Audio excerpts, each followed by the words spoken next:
Hi, welcome everybody to this evening's Delacorte lecture. Very glad you're here, and I'm gladder or equally glad that our special guest Gideon Rose is here. And this is, to me, a very important kind of thing to do at this institution, because unlike our previous Delacorte speakers this year who edited or published general interest magazines, this is a magazine that everyone ought to be interested in, but it has a special mission, as many magazines do these days, but its special mission affects us all in a direct way. And so we're going to hear about foreign affairs from Gideon Rose, who is the editor-in-chief of Foreign Affairs. And interestingly to me, for 10 years, he was the title was, I guess, managing editor from 2000 to 2010, which is a kind of classic apprenticeship that doesn't happen that way that much these days, but it seems to me it's the way it ought to happen, and it gives a kind of training and of sophistication in the area that is rare. And before that, he worked as a deputy director of the National Security Studies operation, and before that he served on the National Security Council, and he has been an assistant editor at the National Interest magazine. He was an assistant editor at the Public Interest magazine. He has written books on foreign affairs that we can talk about later.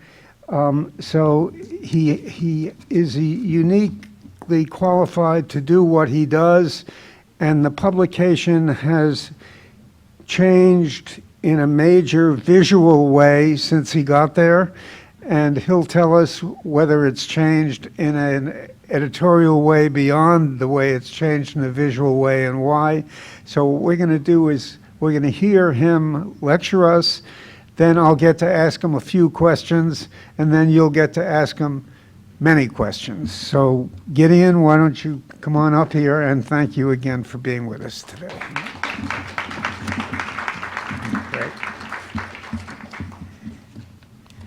I'm going to take my watch with me. That's dangerous when I'm talking. Thank you very much, Victor. It's a great pleasure to be here. It's an honor and a privilege to be in this series with real professionals. I'm sort of an amateur dilettante who happens to be moonlighting as editor of Foreign Affairs, which is quite fun for me. Hopefully we're putting out an interesting product. The reason most people don't spend 10 years as managing editor is because they hang themselves much earlier in the process, so they don't last that long. Being number 2 in a magazine for a decade is not something I would recommend for people's health. Maybe a few years as apprenticeship would be a good kind of thing. But after too long, it becomes a bit of a frustrating issue, because you kind of feel like you're ready to take over, and yet you don't necessarily have the opportunity to do so. So I think the second 5 years of a 10-year turnover as number 2 is probably a more frustrating than exhilarating time. With that, let me just very briefly sort of taste the history of the magazine and my history to the editorship, and then tell you a little bit about what we're doing, and then throw it open to the questions. When the United States entered World War I, it had very little of permanent foreign policy establishment, and so the Wilson administration put together an ad hoc committee or group institution, sort of a floating think tank, to do what we would now call post-war planning, to staff the American delegation at the peace conference. They called it, Christ, I'm thinking, not the Inquisition, the Inquiry. After the peace conference, the people at the Inquiry, which was headed up by Walter Lippmann, And they had a big collection of professors and doctors and bankers and lawyers and journalists and academic experts and so forth.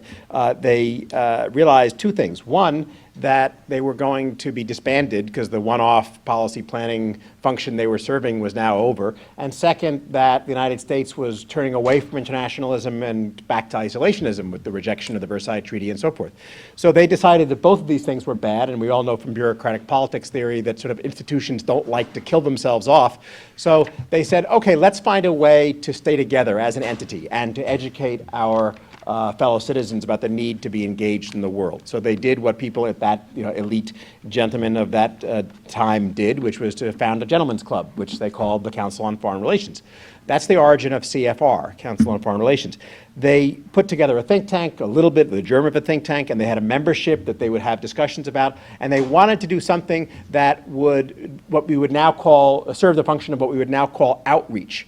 And so in that day and age, what they did was they created a journal. They created a quarterly foreign policy journal, the first of its kind in the world, to serve as outreach, to be the outward-looking face of the council, which had private discussions among its members internally, and to publish things that would inform American foreign policy debate and have a discussion about this new world of the 20th century that the United States was moving in and what the United States' reaction to that world should be. That was the origin of foreign affairs. It starts in the early 20s, and it basically continues in that path for the next 50 years, largely unchanged, as a quarterly foreign policy journal that brings a sort of established experts and big shots to bear on important questions of what is the world like and what should the United States' role in that world be.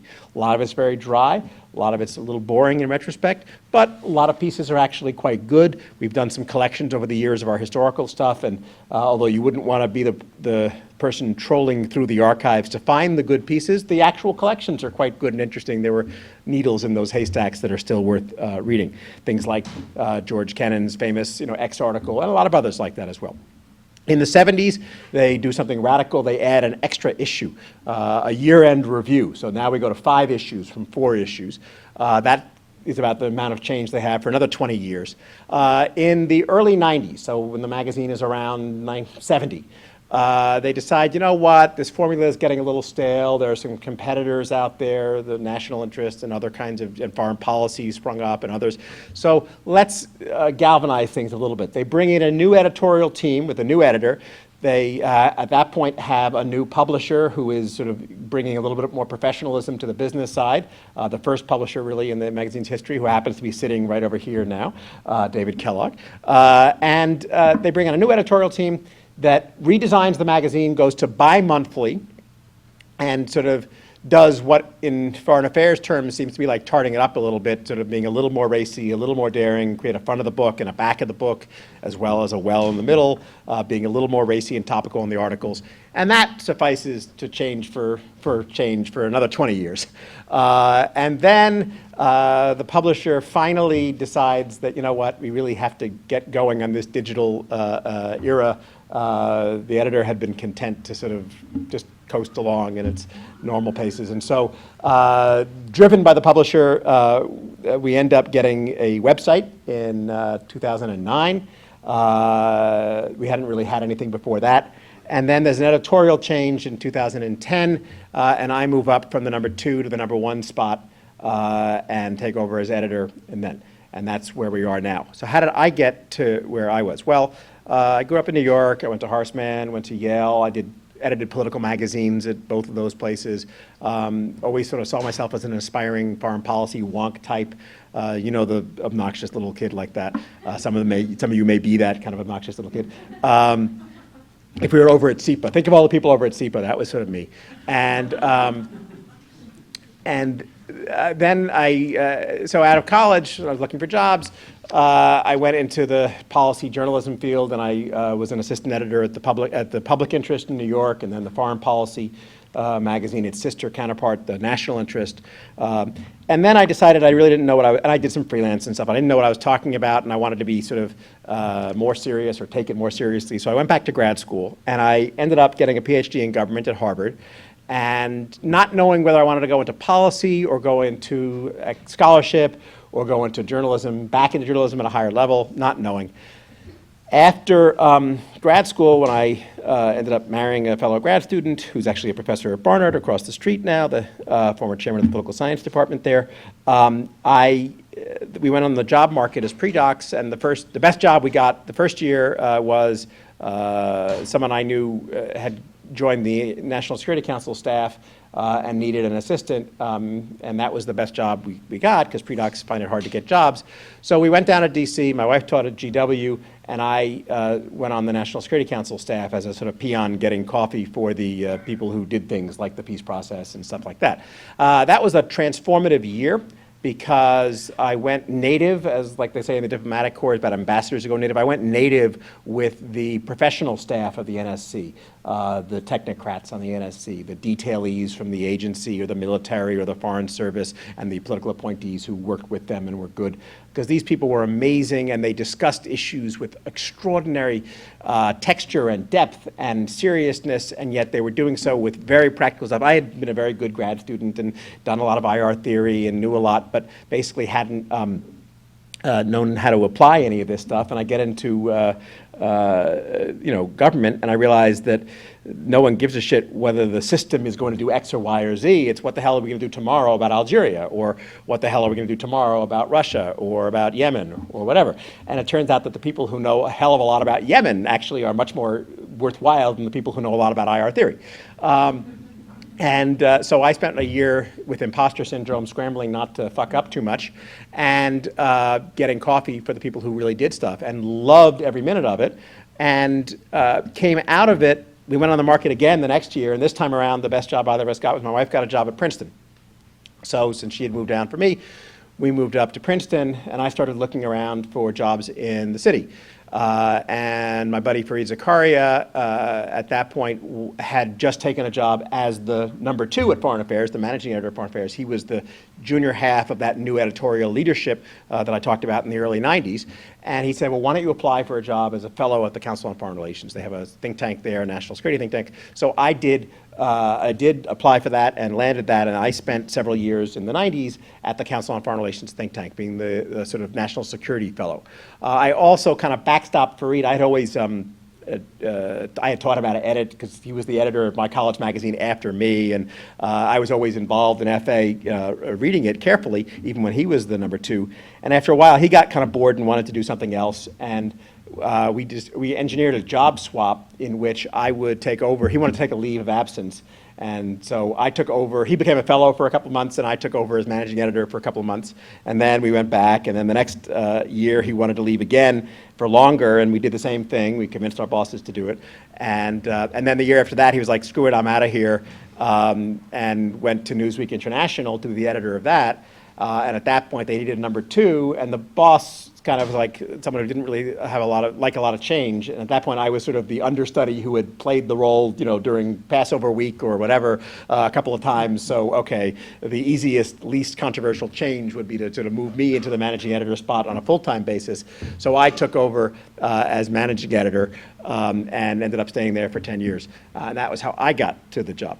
Now, so I took over, and it was interesting, because moving up from #2 to #1, very interesting, much more interesting than I would have thought, because if you're the #2, you are the operational head of the institution. Your job is to make things happen, right? Your job is to run the operation, to make sure the magazine gets out, to do all the actual work, to do what you can in aiding the boss in terms of strategy and forward-looking thinking and things like that, but realistically to actually do much of the day-to-day work and manage the junior staff.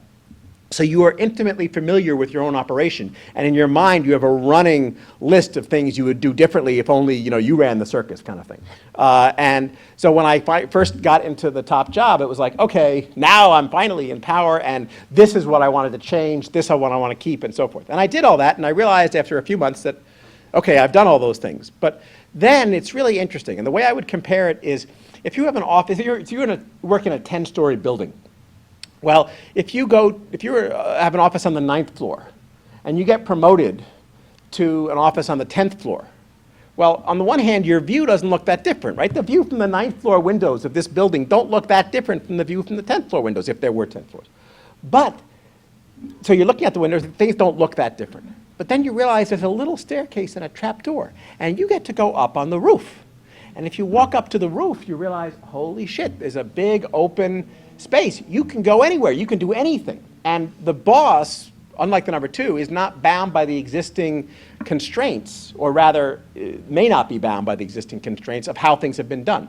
So I set in motion this process of re-examining every aspect of the magazine from top to bottom and saying, why are we doing things the way we're doing things? And it turns out they fall into three categories. The first category is we're doing things for a very good reason, because they have to be done that way. There's a physical constraint. You cannot possibly print the magazine overnight. It has to take X number of weeks, X number of times a day. You cannot print it on, gossamer paper, toilet paper, the very thing. You have to, whatever the kind of constraints are, this is what they are. Okay, fine. That's why we do those things. Now I understand we can't change. Whole nother category of things is, why do we do these things this way? Beats me. Turns out 10, 30, 50, who knows, years ago, somebody once decided to do it this way. It could have been a constraint that didn't exist because there were letterpress ways of doing things and you had to do it that way. Kerning, for example, or it could be something that was just the whim of the editor or the editor's assistant 50 years ago, that she had a particular filing system that she liked to do, and that's why that was done that way. And you're still doing it that way because it's always been done like that. But there's no actual reason. Nobody can, memory knoweth not to the contrary why this has been done. That way, if you don't like the way it's done, you can change it completely. Turns out, wow, all sorts of things. Third category of stuff. Well, I guess you could change that, and you could do it this crazy newfangled way you want, but it would take resources, it would take time, it would take effort. So it's really a two-stage process. If you want to do that, there's no reason in theory you couldn't, but first you've got to change some things, you've got to build your organization and acquire the resources, and then you could do the kind of thing. So if you want to do that, you've got to fundraise, and you want to hire some new people, and then you could go into that area. So it's really a longer-term process of sort of gradual institutional change. So in effect, when you're the boss and you review your operations, these things fall into different categories like that. And that's what I've been doing for the last few years, and it's been really, really fun. The core mission of foreign affairs has not really changed. And I say not really because I'll get to your question about whether we're a special or interest or a general interest magazine. I would dispute that a little bit, but I'll tell you why. The core mission is to explain the world, to figure out what's going on in the world, and what America's role in it should be. Okay? To educate our readers about what is happening in the world, what is going on in this blooming, buzzing confusion that we live in, and what should be done about it. That mission is the same. And I would add further that our particular take on that mission has remained constant, which is the two hallmarks of our brand are authority and accessibility. We start from a position of both arrogance, or elitism and democracy, and arrogance and humility. Those are very important words for us, all four of them. So the elitism part is we start from the assumption that on any given issue, there are relatively few people who actually know what they're talking about and are worth hearing from on that issue. You'll often hear things being described in the news business as, there's news and there's opinion. We don't deal in opinions, okay? An uncharitable person once said, opinions are like certain body parts, everybody has one. We don't deal in opinions, we deal in arguments and authority and expertise. Our starting assumption is if there's something going on in Yemen, then you want to hear about the person who's written a goddamn book about Yemen. I don't want to hear about some general Middle East expert, and I sure as hell don't want to hear about some general American foreign policy expert. I want to hear about someone who actually knows about Yemen. And turns out there are some, actually, maybe 5, 6, 7, maybe 10 in the world, who know something about Yemen.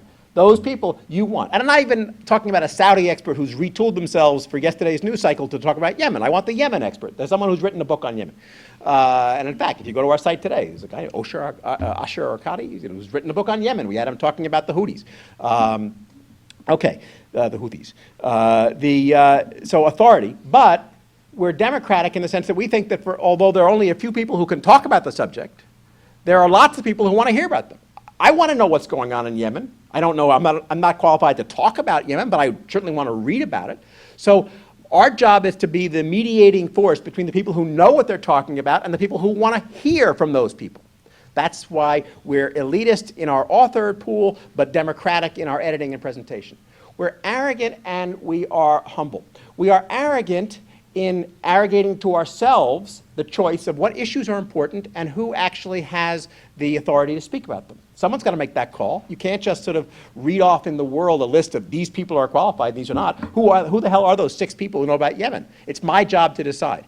But we're humble in saying that once we found those people, our job is not to tell them what to say. Our job is to listen to them and allow them to present what they have to say to you. So if I want a piece on Yemen, I'm going to go to the Yemen expert and say what is going on here and what should be done about it. But my job isn't to say, by the way, I think this is what should be done about it, and you're going to write this piece. So authority is the key, and accessibility. Our job is to present things for a broad general audience. That's the hallmark of our brand. And what I've tried to do, and I'll shut up soon so you can ask me more questions and I can spout on for longer. What I've tried to do is to take the essence of that brand, to go to the heart of that and reimagine what it might be to operationalize it in this new world that we're living in. We're living in a digital world. We had a print, our legacy is as a 90-plus-year-old legacy print, essentially quarterly. Now we're bi-monthly, but our DNA is that of a quarterly foreign policy journal. That's too slow, too academic, too boring, and too wonky for the times. If you were starting Foreign Affairs now, you would not start it and create the magazine that our forefathers created back in the day. First of all, they wouldn't have had Jews running it. But second of all, and they wouldn't have women, and they wouldn't have had Muslims, and they wouldn't have had Asians, all the people on our set. But putting that aside, they wouldn't create a quarterly foreign policy journal, right? So what would they do? And in effect, what we have tried to do is to go back to explore the thinking and to put ourselves in the shoes of the original people of Hamfish Armstrong and Archibald Carey Coolidge and these grand old names from the past whose offices I'm inhabiting and so forth. And what were they thinking and what are they trying to do and how do we re-envisage that for today's times? I actually take new staff down to our archives in Princeton where we look through the original editorial notes of the original meetings and we look through the files that are written in longhand that turn out to say exactly the same kinds of things. Okay, here we have to write this kiss-ass letter to this author begging and pleading them to accept our editorial changes while inside we think it's a piece of crap and so forth. But it's really actually funny because the author, the young kids now working on my staff, they see the same things being done in longhand, by long dead assistants, and it's really great fun. So our thinking is, my thought was, go commune with the Platonic form of foreign affairsness, right? Plato's famous theory of the forms, right? There's a chair, that's a chair, and there are other chairs in the other rooms, and there's a chair back there, but somewhere up there is chairness, right? So these chairs are somehow manifestations of a concept of chairness, and that's what a chair was. So what I tried to do was backform the concept of foreign affairsness from the existing magazine. Take foreign affairs that I have on my wall. I have 90 years worth of bound volumes of foreign affairs, which I revere and worship, and every day I get up and genuflect towards. And I say, okay, that is the equivalent of a chair. What is the Platonic form of foreign affairs, of which that is a manifestation that worked well when George Kennan was, a young man? And if I can commune with that form and put myself in touch with it directly, how then do I somehow manage to come up with an emanation, an operationalization of that form for today's environment? And how do I envisage that in a digital setting? How do I envisage that in a social setting? How do I envisage that in our still wonderful and dynamic print incarnation as well? And these are all children or manifestations of the chair or the couch or whatever, whereas Foreign Affairs, the brand, is the form. So that's what we're doing every day. And what we say to ourselves is our mission, and this gets back to the last thing before I get to the question about the specialty stuff. We have defined our mission as what is important in the world and what, if anything, should be done about it, by whom. And how do we present that in a way that is accessible to any generally educated reader. All foreign affairs, I have a little mantra, all foreign affairs articles have a very simple formula. Every single piece of content we do, on the website, in the magazine, anywhere else, four components in the equation. we do an important subject. We don't do trivia, we don't do superficial crap. It's got to be important. And then we operationalize importance, meaning a significant impact on the lives of a significant number of people. Okay, we can debate what that means, but it's got to be important. Second, an authoritative author. As I said before, somebody who actually knows what he or she is talking about. The opposite there is of a general columnist, right? When you see columnists in the paper, they write one day about healthcare, one day about Yemen, one day about China, one day about the 2016 elections. By definition, there is nobody in the world who can say something interesting about healthcare today, China tomorrow, and the 2016 elections the day after that. That person does not exist. And the reason newspapers have columnists is because people like to get a familiar face and associate with them and form an identification. To me, that's bullshit. Or that's not what I want foreign affairs to be. You're coming to me for authority, and so I want the person on healthcare who actually knows something on healthcare. So I had Peter Orszag write on healthcare. If I want China, I have Liz Economy write on China. If I have somebody on the 2016 elections, it'll be key, personnel from the candidates themselves and so forth. So authoritative authors. Third, a clear, strong argument. It's not just enough to have a topic and an author. They actually have to say something. The piece should take you from one place and leave you at a different place. Third, an accessible presentation.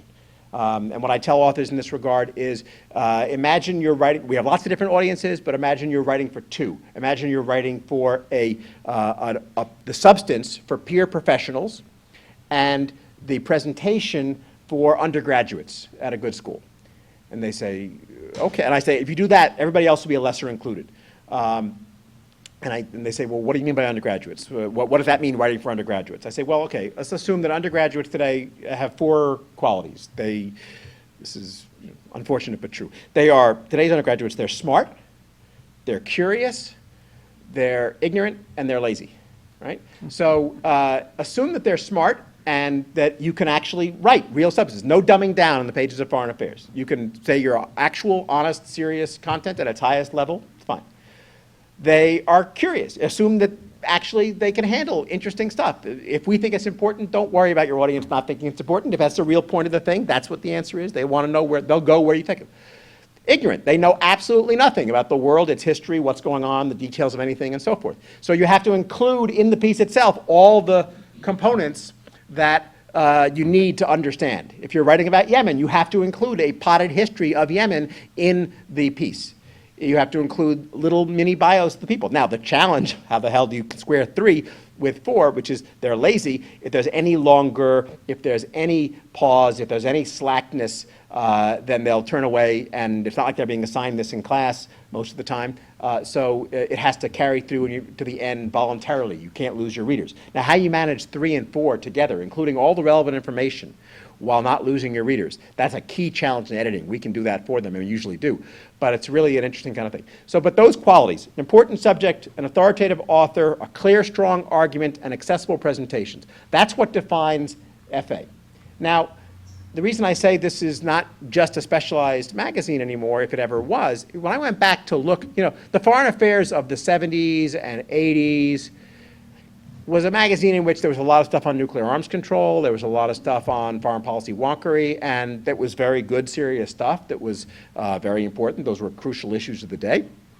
But I was interested when I went back and re-immersed myself in the history. We did a wonderful issue for our 90th anniversary issue. I did it called The Clash of Ideas, and it was about the ideological changes over the course of the 20th century and the battles. And we had Trotsky write for us. We had fascist theorists in Italy, in Mussolini's Italy, writing for us. We have had, W.E.B. Du Bois writing for us. We had a whole, Hamfish Armstrong. I got new respect for the guy.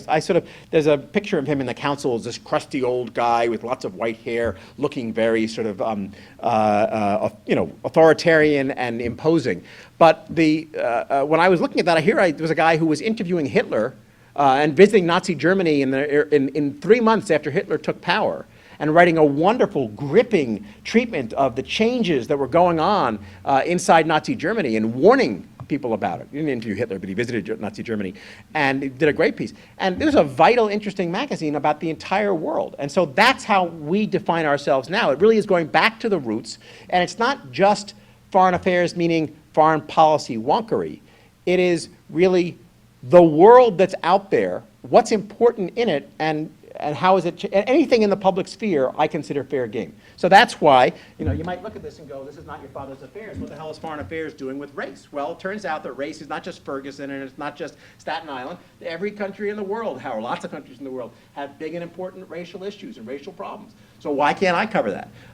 We're going to have a thing on robots in the next issue in July, August. There'll be a lead package on robotics. Why? It's changing the economy. The world, algorithms are going to be taking this course, in the future and displacing many of the jobs. That's a key and important part of the world that we're going into. So, the lead article is going to be, how are human beings different from horses? You say, why are human different from horses? Well, in the 19th century, horses were an incredibly important part of the economy. By the early 20th century, horses are not that, important. And now your daughter rides on them a little bit at camp if she wants to sort of have fun before she meets boys. Okay, that's are humans as significant economically as horses, or how are they different? What are the things that humans do that are not like what horses did in the economy, or are we just going to be entertainment for some robots down the road? I don't know. It's not necessarily foreign affairs, but it's a hell of an important topic that's crucial to the future of our economy. It's crucial to the future of the world. I can cover that. Entrepreneurialism. Schumpeter had a whole theory of innovation, the greatest economic theorist of innovation and dynamism in the economy, that featured entrepreneurs. So, we're in a slack period now while technology is racing forward. Who are the drivers? How do you get economic dynamism? Entrepreneurship. I can cover that. I do. So we do that as well as all of our traditional stuff. We're now doing more than 100 pieces in print over the course of a year and more than 400 pieces on the web, or online only. So we have more than enough space to cover lots of different things.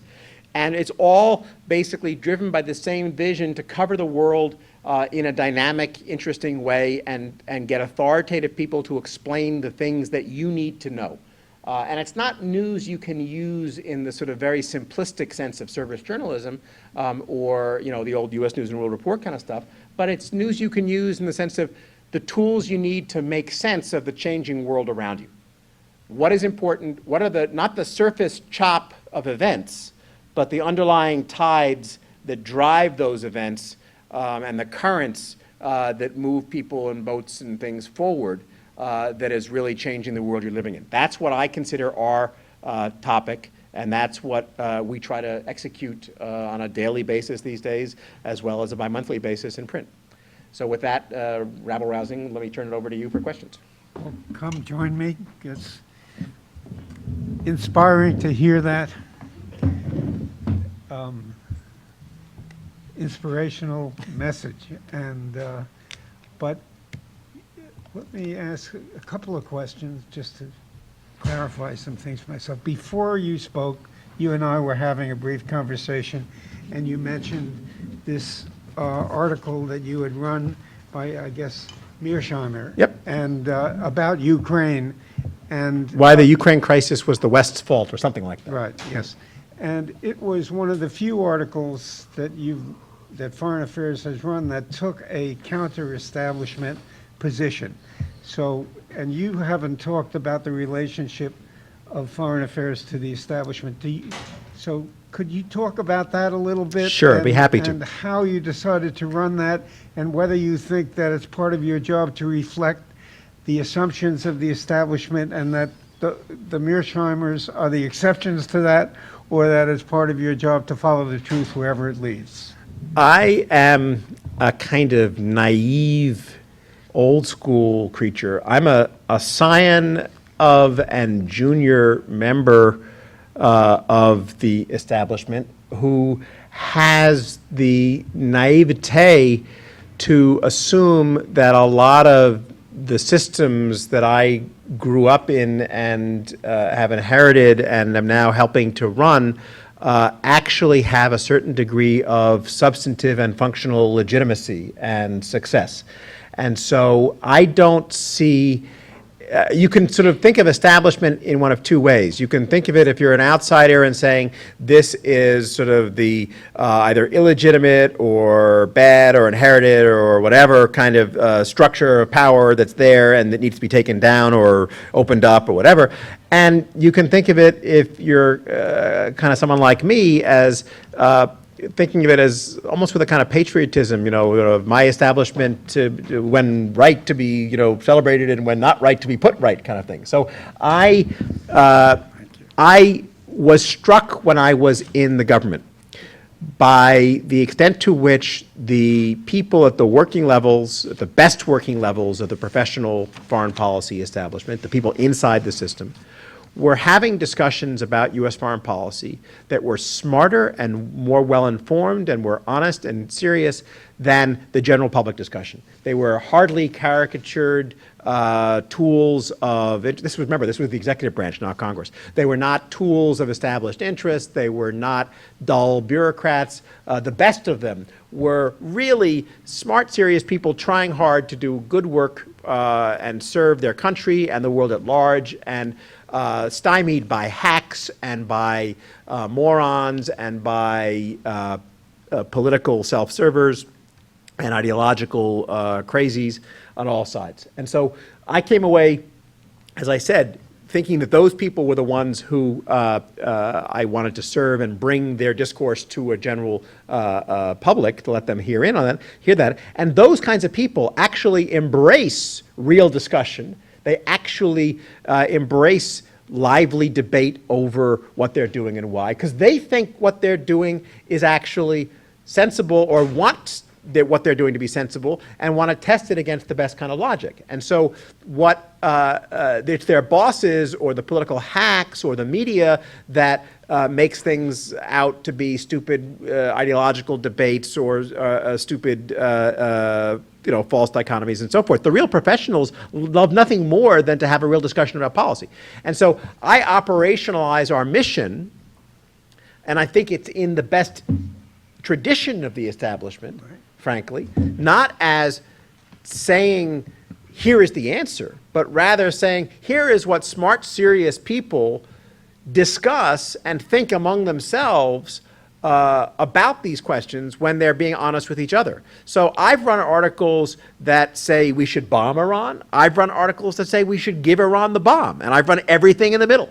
I've run articles that say Ukraine, Putin caused the crisis. I've run articles that say Mearsheimer caused the crisis. Mearsheimer, that's actually a new one of you. It might be true. I know John, and it's not beyond him to cause a crisis like this. But I've run articles that say the West caused the crisis, right? So the question of the role of NATO expansion in driving the events that led to the Ukraine crisis is a legitimate subject of discussion, which I have no dog in that fight. I might have my own opinions, but my job is to run an open, honest forum for serious people, which to have the debates that had to be had. Actually, you'll like this. I have one of the ways that I think about in terms of how we decide what pieces to run. So if you think of an archery target, everyone can think of an archery target, like that thing with the white on the outside and then the yellow and the blue and the red, all the targets, right? Now, you can think of the entire target as being any opinion expressed by anybody on the subject in question, right? If you were to listen to every talk radio show, every TV talk show, interview every person on the street, and get everybody's views and thoughts, you'd fill in all that. Now, if you think of the little bullseye right in the middle as those things that I personally happen to agree with, okay? Now, if I ran the magazine based on the entire target, it would be chaos. First of all, there would be no selection criteria. How the hell would there are 5 zillion things out there. I only have a small limited space. How would I choose which things to run? So I couldn't do that, and if I did try to do it on a random basis, it wouldn't have any coherence or logic. As you all know, a magazine has to have some selectivity criteria and so forth to be interesting. It has to have a personality and a mindset and so forth.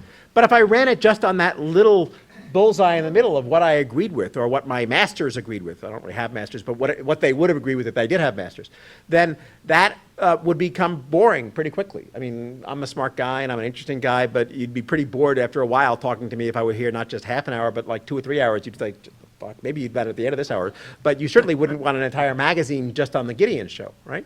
So the key challenge is, what is that middle circle of the target that is ideas or articles that are worth discussing,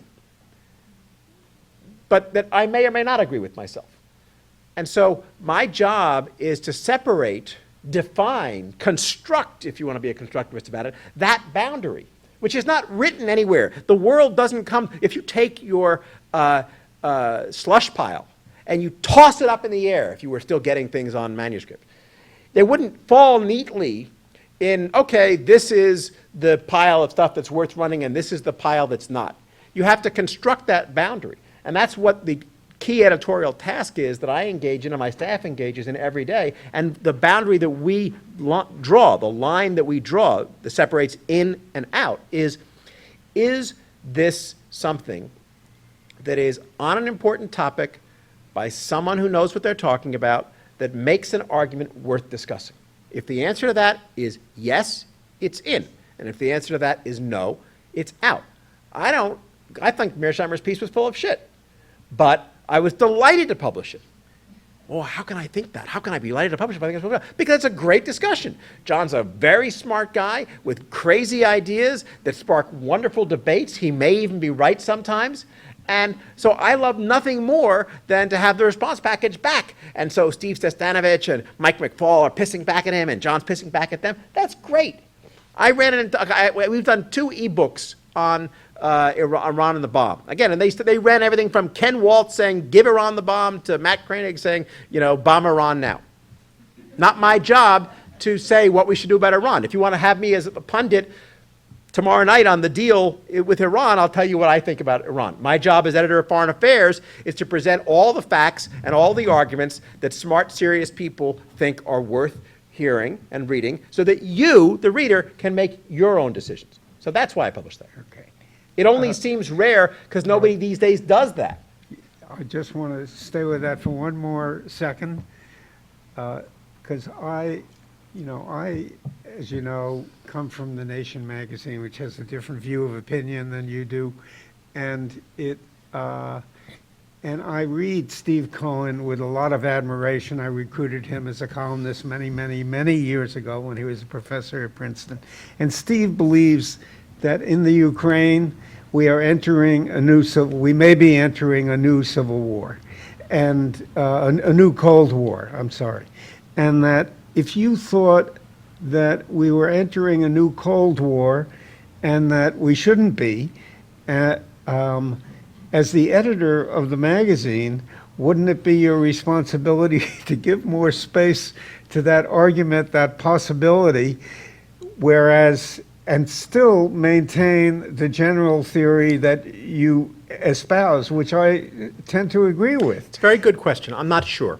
I actually am not sure. Yeah. I see my job as being a kind of nearly sacred trust on behalf of the guild of foreign policy professionals. Now, you might say, where's that guild card? Who's the certification mechanism that approves that? What constitutes a professional? Who the hell are you to say that? All good questions. There used to be this notion of something called the invisible college of natural sciences, and others have that kind of thing. There's a certain kind of Potter Stewart aspect to this. You know it when you see it, right? There are serious people who have serious discussions about foreign policy. Right. And as I said before, there are the hacks and the fools and the know-nothings and the wackos and all those kind of people. Now, I run the magazine, and I am trusted to run the magazine on behalf of those serious people, not the other ones. The serious people don't agree with each other, or rather, many of them agree with each other on some things, but on others. Some issues there is complete disagreement. And my job is to reflect the best arguments of the full range of opinion on the most important issues. And so we've actually have and I'll give you a good example of this in action. We have a new feature that I put in a few months back. It's a poll. It's an expert poll. And it's, okay, do you agree or disagree with this statement and why, right? And we've done it on Ukraine. We actually did it on the Mearsheimer issue about whether the Western NATO expansion caused the Putin crisis, the Crimea crisis and Ukraine crisis. We've done it on everything from ISIS to China to, we're doing one on China, to all sorts of stuff. Next one's on fast track. One after that will be on Chinese future political development and so forth. And these don't get all that much traction online. Mostly they involve people that aren't household names, and they're in a kind of clunky format, a whole list of people. They basically, but I love them. And I love them not just as the historian in me who wishes that you could go into 1939 and say, okay, gee, how should we deal with Hitler, and have the list of the top experts in the world say, gee, I think we should do this, no, we should do that. But the very act of picking the experts reifies, instantiates that notion of a professional community of serious people that is at the core of what Foreign Affairs is. So you said that we're a specialized magazine, and we are, but we're special because we're smart, and we're special because we're serious. And we're not special because of our subject matter, we're special because of the authority that we bring to bear. We are devotees of, believers in, and faithful advocates and acolytes of the Enlightenment. And that is what we're trying to do. And it's not my job to put my finger on the scale because I happen to agree or disagree. It's my job to reflect the professional community and its views and its opinions. And if that's not actually a good thing, then you shouldn't read Foreign Affairs. So, but if it is a good thing, then there should be one place at least where serious people who know what they're talking about have a voice. Right. And how does Foreign Affairs differ from Foreign Policy and the World Policy Journal, World Policy Review? I don't like to talk about other publications because they're not my publications. And both of those places run a lot of good stuff. I know the people involved. I'm friendly with David. I'm you know, Andelman and Rothkopf, and we have good friends on the staff at both places. My managing editor used to work at World Policy Journal. I have other friends who work, you know, people who used to, sorry, my deputy managing editor for books used to work at World Policy Journal. And we have other people from Foreign Policy on our staff. World Policy Journal tends to be a little bit more like what Foreign Affairs used to be. It's a little more of a somewhat academic quarterly. It's a little more leisurely. It's a little less tightly focused and edited, I think, a little less wide-ranging.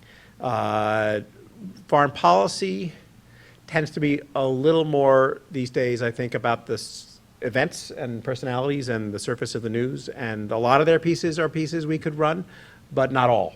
There are some things we don't really touch. As I said, we have a bar that is a bar of seriousness of subject matter and seriousness of author that is tough to clear. And some of their people would clear some of their pieces would clear that bar, but some of them wouldn't. Right. But that's what I would say. Okay. Let me ask one more question and then invite all of you to come in. The magazine business as a business is in a lot of trouble these days, as you know, and no one that I know of claims to have figured out what to do about it and how to do it. CJR has its mission to try to help people figure that out, and but Foreign Affairs seems to have had this magnificent growth in recent times in the last year. Its circulation has gone up, and its online readership has gone up. What did you do to make that possible in your view? And I, as a magazine person, start out thinking, in the end, it's the quality of what you publish that determines everything. Nevertheless, at this moment of crisis in the magazine business, where advertisers are pulling back and more people are reading things online, and yet advertisers don't put up enough money to support the online world the way they used to do the print world. What's going on there? What do you know that we don't know? We start by having a clear mission, as I sort of explained, having self-confidence in our choices, and trying to put out a really high-quality, distinctive product. Now, we also benefit from having a great brand.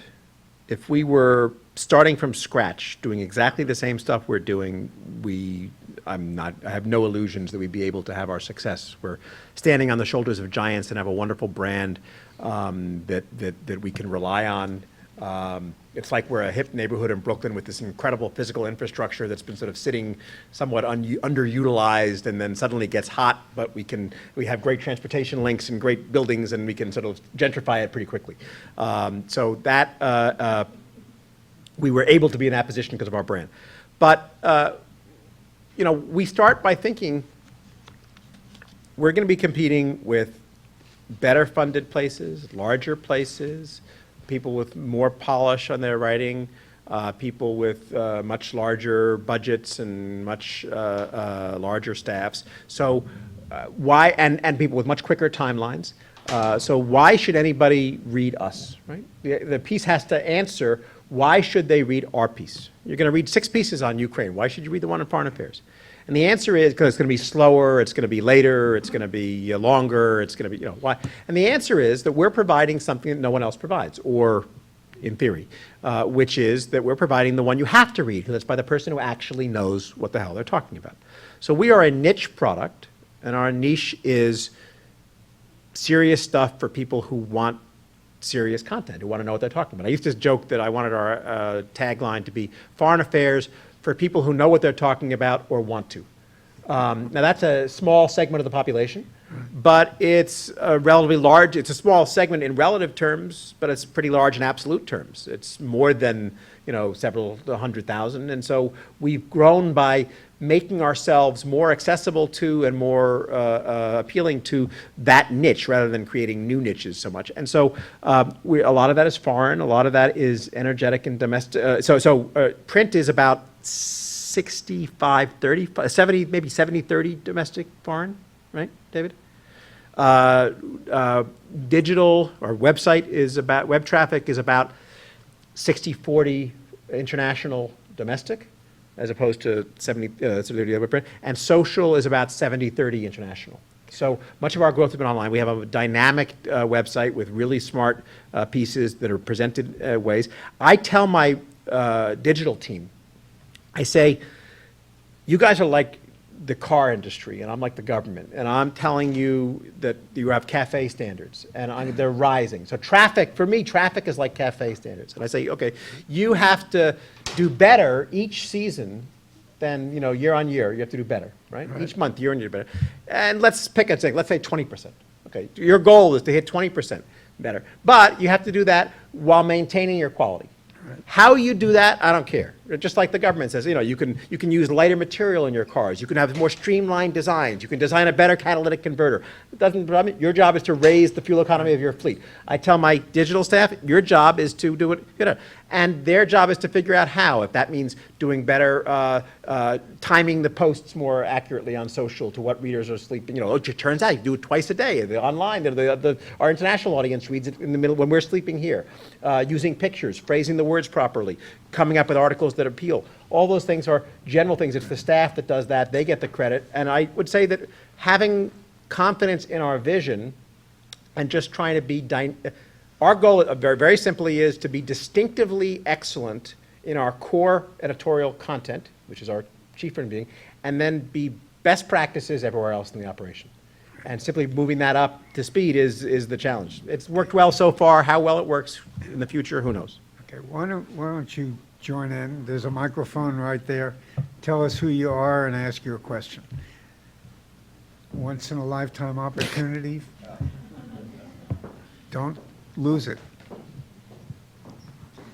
Hi, I'm Caroline. I work at the journalism school, and I'm wondering about your relationship with CFR. It's obviously wonderful to be associated and kind of housed under them, but I'm wondering if there's any kind of conflict of interest that come up, or if people kind of pound on your door and they're experts and say, oh, please, I'm trying to get the word out, my opinion on this, or if you post something that's totally the opposite of one of the main Middle East experts there, or something like that. I'm wondering if there are conflicts that come up. There are, but they're not the ones that you might think. Foreign Affairs Editorial is a totally independent department. I am a direct hire of the CFR board, so I report to the CFR board, and my people report to me. So editorial is straight in there. The publishing and tech sides of the operation report up through the general counsel bureaucracy, and I don't have direct control over that. So we have a publisher and we have a tech department, and there is kind of a Chinese wall in terms of editorial. They're very good about not interfering in that. We tend to tussle a little more when it comes to other kinds of organizational issues, because as you all know, you can't really separate out editorial and tech and publishing when you're doing a new website, for example. And so that becomes a kind of process that when you're building a new web, we just next month are launching our new website that has been the result of a tortuous 2-year, very expensive, very traumatic website redesign. And part of that is because you have lots of different departments playing a role and with no clear authority sort of imposing a vision or authority over all of it. So it tends to be more bureaucratic institutional issues than editorial ones. When it comes to CFR experts, I use the ones that I like, and I don't use the ones that I don't like, and nobody gives me shit for one or the other. They have access to me because they're in the building, but no more so than anybody else does. I mean, my friends at Brookings call me up, just like my friends at CFR call me up, and so they all get a hearing, but at the end of the day, we don't favor CFR experts over anybody else. But what I didn't ask you, the circulation of foreign affairs is at an all-time high of 177,000 and some odd. But do you make money? Yes. Okay, you do. So the fact that you're We are a owned profit by center for the council. nonprofit, you are a profit center for We are a the profit center for nonprofit the council, although we don't have our own Right. full unified budget, so Right. we make money, but it doesn't go back into us, it Right. goes into the general Right, pool. goes into, good. Okay, yeah. Hi, my name is Sarah, and I'm a Master of Science candidate here. Thanks so much for coming. Sure. So my question is about, you talked a lot about the seriousness of foreign affairs and the high standards you set, and you're very happy to keep it that way. But I'm wondering, would you consider in the future kind of having more content that supplements rather than replaces what's going on? So things like, I guess, more mass appealed or for youth. So for example, foreign policy has something like the China File, which is a lot more readable on digital and mobile platforms. And I was wondering if you guys would ever consider having something like that. So what I would say on that is it goes back to what I said before about the Platonic ideal of FA and its different instantiations and operationalizations. I have a very dynamic, lively, smart, interesting editorial team of young people who look at me as a sort of crazy old uncle in the house. They kind of look at me, I guess, like the way most of us look like Joe Biden, which is like that sort of like somewhat embarrassing crazy uncle who keeps saying weird things. They have a lot of authority, and and at this point they have. I've trained them and trust them to have the brand themselves. And although I exercise oversight, a lot of the day-to-day creation of the brand and maintenance of the brand and construction of it is in their hands, and they're much younger and livelier. And so the question of what is serious, I don't mean serious doesn't necessarily mean boring. And it can mean fun too. Serious and fun aren't necessarily like the Mearsheimer debate Right. is fun as well as serious. It can be. So, but the question of what other kind of things. So we have some galleries. We had a little gallery about parkour in Gaza yesterday that was kind of neat. There are lots of things we do that are shorter. The question we have to ask ourselves, and the way I would sort of test what you're saying in terms of new products and stuff, is does it have enough heft to carry the signature elements of our brand? So I said before that we don't do opinion, we do argument, right? Now, if it's so short that it can't actually maintain an argument, then it's not something that can be an FA product. Our Twitter feed is not an independent source of content or observations. It is a distribution mechanism for our content. And I've resisted turning it into anything else because I don't think there can be anything distinctive about an FA tweet except a link to something that is a more serious and effective FA product. How you do that in video, how you do that in digital and social. These are all things that we're exploring and working on.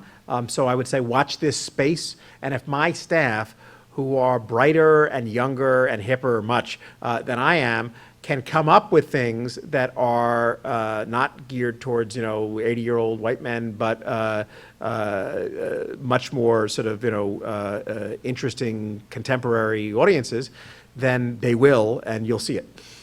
Thanks. Hi, thank you for coming. Sure. My name's Danny Fun. I'm a grad student here. I graduated college last year, but I'm still quite ignorant. What you described about the editorial process of determining who the legitimate and worthwhile voices are on a given issue sounded quite difficult, not just when you're determining who's written a book, but who among the countless people who've written a book on a given issue is worthwhile. That sounds tough. Why then can't the logic you articulated about general interest columnists be extended to generally functioning editors? Meaning what? You said that a columnist who writes about Right. So how China can one we day in actually the- make that call ourselves? Exactly. Good, excellent point. The answer is we don't make it ourselves. The most fun and interesting part of my job is to maintain enough contacts with the key experts in each substantive area that I can channel their knowledge and experience and judgment when making my editorial decisions. Everything that goes into foreign affairs is peer reviewed at some level. Now, it's not always, and in fact, rarely, double-blind academic peer review, because that's too slow, and I actually think the net is drawn way too widely. Not everybody with a PhD is an expert. And so, whether it's, and sometimes it's also just too formal and unnecessarily wordy or bulky or slow. So, but if I have an article and I don't know whether this is good, I'll say, gee, who should we get this? I'll give you a perfect example. So we have an energy package. We developed an editorial calendar, and for the editorial calendar, we should have an energy package every year in our March, April issue. So we decided we wanted an energy package.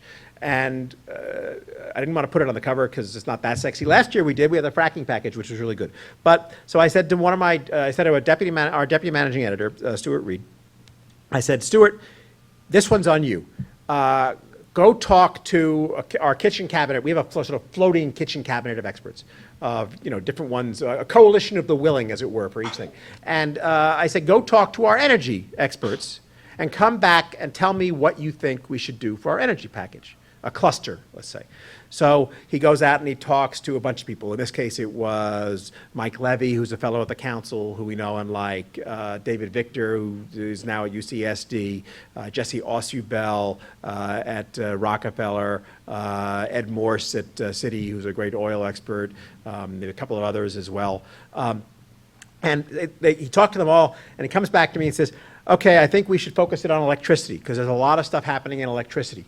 And that's actually a good focus we can do. It's like, okay, good. What should we do in electricity? And he says, well, here are the topics that people think of as are really important. The grid needs work and updating, and solar turns out to actually be on the verge of really becoming economically useful. And energy poverty is something people have mentioned, and batteries. So I say, okay, or maybe one of those was mine or whatever, but essentially, okay, good. So we're going to do solar and batteries and energy poverty and the grid. Okay, who are the best people to do these topics? So we go and we look, we talk to our people again, and they say, well, X is the one you want for that. Steve Levine just wrote a book on batteries. He's the guy, really good. Okay, so he does the battery piece, and solar we get somebody else. I don't know how these people are, but our experts recommend to us. And now the next package, so this issue, same thing, I think, with race. We did that with race. For the next package on China, you'll see in the May-June issue, it's all about China. And we did the same thing. I didn't have no, one of them I did, so here's a good, you're at Columbia. Andy Nathan, wonderful, wonderful, wonderful guy, and a great, great China expert, and a perfect example of a kind of disinterested, serious-minded expert with strong views, but able to know who's good and who's bad, regardless of whether he agrees with them or not. And so Andy will say, I'll say, Andy, what are the interesting issues you want to know about with China today, and who are the best people on them? And he'll give me a list, and we'll talk it over. I'll say, well, about that person, why, this and that. We talk to several people, and each of them will, when there's a confluence, it's like recommendations. We'll get several different people. If they all say, this is important, we'll do it. And then we ask those people, and then we use our general interest skills as editors, not to make the call so much, but to edit the arguments so that they're clear to morons like us, so that we figure if we can, we edit the articles for ourselves so that we figure if we can understand it, then you guys can understand it. There's an article on precision agriculture. Who here has ever heard the term precision agriculture? I hadn't until 2 months ago. Well, we have a science package in the next issue, and it turns out that one of the things that people looking at the next few years, what is going on in interesting ways, precision agriculture, the application of big data to agriculture. You can now use like the equivalent of pipettes or, to water individual plants and deliver just the right amount. Who here has heard of Norman Borlaug? Oh my God, can you believe this? No one's heard of Norman Borlaug. Seriously. The Green Revolution. Okay, so the massive development benefits that come from the Green Revolution to feed people in the third world, in the developing world during the middle course of the 20th century. Well, the next stage of that's going to be precision agriculture, because that's what's going to help move things forward. I didn't know anything about that. The scientists said we should do this. We edit it. Now we then have to rewrite the piece for the poor schmuck writing on this subject, because we get the real expert on the subject who obviously can't put two words together, but they write the piece, and then we say thank you very much, and we take it and we rewrite it and then sell it back to them. Mike Kinsley had one of the best lines about editing. He said the ideal author is someone who comes in, hands in his manuscript, walks out of the building, and gets hit by a bus. Because I will say that's actually not entirely true. It's a good joke. It's not true, because if they die during the editing process, you're actually constrained from editing them. We've had people die in the editing process, and you can't actually, it doesn't give you a freer hand, because then you kind of feel duty bound not to change the piece anymore, which is a shame, because it usually needs it. So in fact, it's not, but it's a good joke. It expresses the editor's view of the world. Would they just go away and let me rewrite the piece the way it should have been written, kind of thing. But the answer is, I don't arrogate to myself. That's where the humility comes in. We consult experts on each subject, and they tell us what to run. Right. Other questions? If you've answered all their questions. I'll stick around for a little bit if anybody has them. I have some questions, but I want to bring you into it, because I know that we have to motivate you to come be part of this conversation. You mentioned that you were responsible to the chairman Yep. of the council, The board of the council, of yeah. the board of the council, but that you have a straight line on editorial, but that the magazine is profitable. Yep.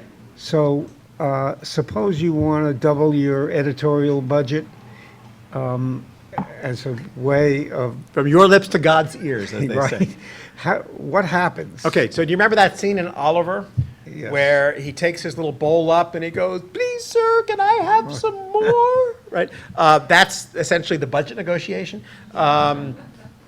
So the short answer is we make money, but the only way you would know we make money is if you took our different lines, the revenues and the costs of the different departments, and you put them together into a Right. single budget and saw, shit, those revenues keep going up, but our editorial costs stay really low, so we're this huge fucking profit center.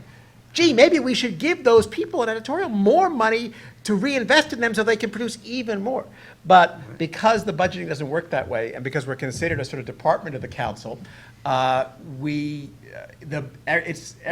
not even every tub on its own bottom. It's we are treated as the budget cycle as a department, and we are have to justify our costs and our requests with reference to some inherent logic. And if the powers that be decide in their infinite lack of wisdom that we don't get it, then we don't get it. So I say this jokingly, knowing that my former publisher is over there laughing at this, because this is the editorial's view of the world. It's not necessarily the publishing's view of the world, but this was the editorial view of the world, as he well knows. I would love nothing more than to be able to have a larger budget. I will say one thing, though, about being marketized. Being in a semi-marketized, because we're not going to be cut off entirely all the time, if we don't make a huge profit, being a semi-marketized is actually a great benefit to us, rather than being fully subsidized. And the reason is, and I'll tell you this right now, I've come to the conclusion, after many years, that the nonprofit sector is, like the government sector, inherently extraordinarily inefficient and lazy and sluggish. It can support great work, and it can support intellectual independence and public policy and public spiritedness, but it lacks the discipline to improve and innovate. My wife is an extraordinarily energetic, disciplined person. She gets up and starts working and doesn't stop until she goes to bed. She's the kind of person tenure was made for. I look at some of her colleagues, and they get tenure and they don't do another damn thing in their life. When I was a fellow at the council, my wife will say that I was the most unproductive piece of shit that she ever saw, and it was only the low standards of the think tank world that allowed somebody as unproductive as me to continue to have a job. She would have fired my ass a long time before. Right. And the fact is that the market discipline of having to ask what do customers want, how do you make it appealing, that's a really good thing. I think that we talked before this about the New Republic a little bit. I think both sides in the New Republic dispute were right, in the sense that the old way wasn't working, and the new way that they're sketched out is trash. Right. But in some ways, that defines the challenge facing serious journalism in this era, which is how do you find a way between the Scylla and Charybdis of Leon Wieseltier or Guy Vidra or whatever, right?